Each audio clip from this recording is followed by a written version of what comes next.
स्वागत है आपका हमारी खास पेशकश सितारगंज का संग्राम में और आपके साथ मैं हूं राखी खंडूरी।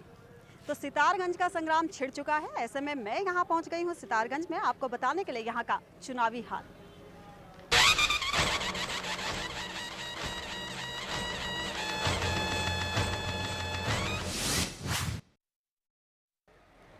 उत्तराखंड के सितारगंज में छिड़ चुका है महासंग्राम। कांग्रेस ने विजय बहुगुणा को उतारा है, जबकि बात करें अगर बीजेपी की तो उन्होंने उतारा है अपने दमदार कैंडिडेट प्रकाश पंत को।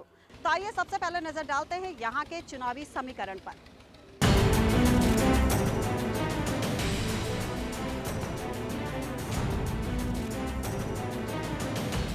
खासी लंबी जद्दोजहद के बाद भाजपा ने पूर्व मंत्री प्रकाश पंत को सितारगंज विधानसभा उपचुनाव में मुख्यमंत्री विजय बहुगुणा के खिलाफ उतार दिया। लेकिन बीजेपी के इस फैसले के पीछे पार्टी का गेम प्लान क्या है, ये अभी तक एक पहेली बना हुआ है। आइए नजर डालते हैं सितारगंज के वोटों के गणित पर, जहां लगभग 28% बंगाली, 20% मुस्लिम और लगभग 12% पर्वतीय वोटर है। इसके अलावा सिख लगभग 15%, थारू 12% और लगभग 13% अन्य है।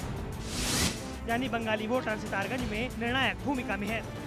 सितारगंज उपचुनाव में मुख्यमंत्री विजय बहुगुणा के खिलाफ बीजेपी की प्रत्याशी की खोज प्रकाश पंत पर आकर खत्म हुई है। लेकिन उधम सिंह नगर जिले में आने वाली सितारगंज सीट का सियासी गणित कुछ ऐसा है कि यहां पर पर्वतीय उम्मीदवार को उतारना समझ से परे है। अब देखना होगा कि बीजेपी का ये गेम प्लान क्या है।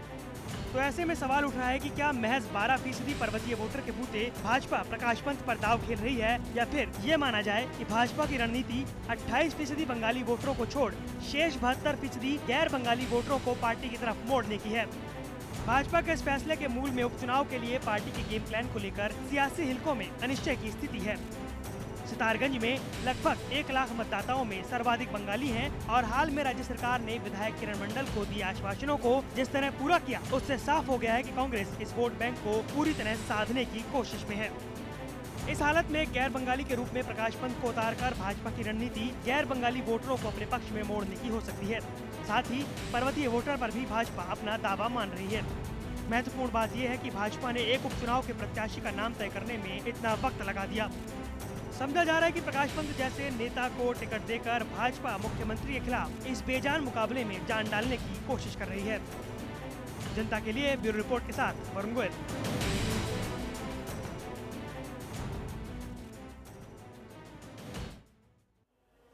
सितारगंज उपचुनाव में विजय बहुगुणा के मैदान में उतरने के बाद सपा, बसपा और यूकेडी सभी ने अपना समर्थन विजय बहुगुणा को दे दिया।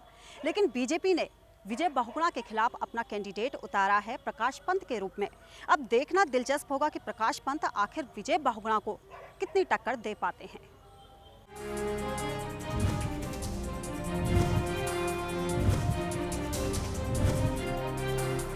तो आखिरकार बीजेपी ने सितारगंज के संग्राम में अपने रणबांकुरे को उतार ही दिया। बीजेपी ने पिथौरागढ़ के बादशाह रहे प्रकाश पंत पर दांव लगाकर सीएम के सामने जो चुनौती रखी है वो कितनी मजबूत है, इसका पता तो 11 जुलाई को ही लगेगा। मगर पंत के रण में उतरने से दिलचस्प मुकाबले की उम्मीद भी जगने लगी है।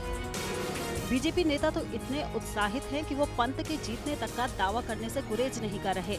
तो वहीं पिथौरागढ़ से जीत की हैट्रिक लगाने से चूके पंत साहब अपने नाम का ऐलान होते ही सितारगंज को अपना पुराना कर्म क्षेत्र बताना नहीं भूलते, जिसकी सेवा के लिए वो एक बार फिर से हाजिर हैं। बात अगर सत्ताधारी पार्टी कांग्रेस की करें तो पार्टी नेता पंत की उम्मीदवारी को गंभीरता से नहीं ले रहे। सीएम की रिकॉर्ड तोड़ जीत का दावा कर रहे हैं। नामांकन की आखिरी तारीख यानी 20 जून से ठीक पहले बीजेपी ने भले ही प्रकाश पंत को अपना उम्मीदवार चुन लिया हो, मगर इस पूरी प्रक्रिया में पार्टी को काफी फजीहत झेलनी पड़ी। सीएम जहां बहुत पहले ही सितारगंज को अपने रण क्षेत्र के रूप में चुनने का ऐलान कर चुके थे, वहीं बीजेपी लास्ट मूवमेंट में ही अपना उम्मीदवार चुन सकी, जिससे बीजेपी के उन दावों के गुब्बारों की हवा भी निकलती दिखाई दे रही है जिसमें छेद खुद बीजेपी ने किए हैं। अब ये देखना दिलचस्प होगा कि बीजेपी कितनी गंभीरता के साथ इस चुनाव को लड़ती है या फिर से चुनाव बीजेपी का प्रतीकात्मक विरोध ही साबित होगा। जनता के लिए राखी खंडूरी की रिपोर्ट। सितारगंज उपचुनाव की अगर बात करें तो यहाँ पर बंगाली वोट बैंक अच्छा खासा है। यही वजह है कि विजय बहुगुणा ने यहाँ चुनावी मैदान में उतरने से पहले उनका दिल जीतने की पूरी कोशिश की और खुद को बाबू मोशायर कहा। यहाँ तक कि खुद को यहाँ का मूल रूप से बनर्जी भी बताया। तो ऐसे में देखना ये दिलचस्प होगा कि आखिर वो यहाँ के वोट बैंक को खींचने में कितना कामयाब हो पाते हैं।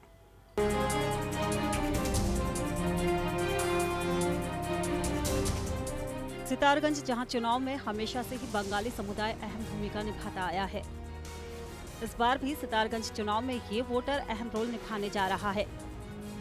शायद यही वजह है कि सीएम बहुगुणा ने सितारगंज को अपना रण चुनने से पहले खुद को बाबू मोशायर बताकर बंगाली वोटरों को दिल जीतने की कोशिश की है। खुद को मूल रूप से बनर्जी बताने वाले बहुगुणा की नजर पहले से ही बंगाली समुदाय के वोटरों पर थी। बीजेपी के विधायक किरण मंडल को कांग्रेस के पाले में मिलाने के बाद बहुगुणा अपनी जीत पक्की मानकर चल रहे हैं। बंगाली समुदाय को देखते हुए बहुगुणा ने शक्ति फॉर्म में रहने वाले लोगों को उनकी जमीन पर मालिकाना हक देने की भी घोषणा की। सितारगंज के जातीय समीकरण की अगर बात करें तो यहाँ पर 28,000 बंगाली वोटर, 22,000 मुस्लिम वोटर हैं, 8,000 थारू वोटर हैं, 8,000 सिख वोटर सहित कई समुदायों के करीब 1 लाख वोटर हैं। कांग्रेस सितारगंज से सीएम बहुगुणा को रण में उतार चुकी है। बहुगुणा ने 13 जून को बाकायदा अपना नामांकन भी कर दिया। बहुगुणा के समर्थन में बसपा, सपा, यूकेडीपी और राष्ट्रवादी कांग्रेस पार्टी ने अपना उम्मीदवार न उतारने का ऐलान किया है।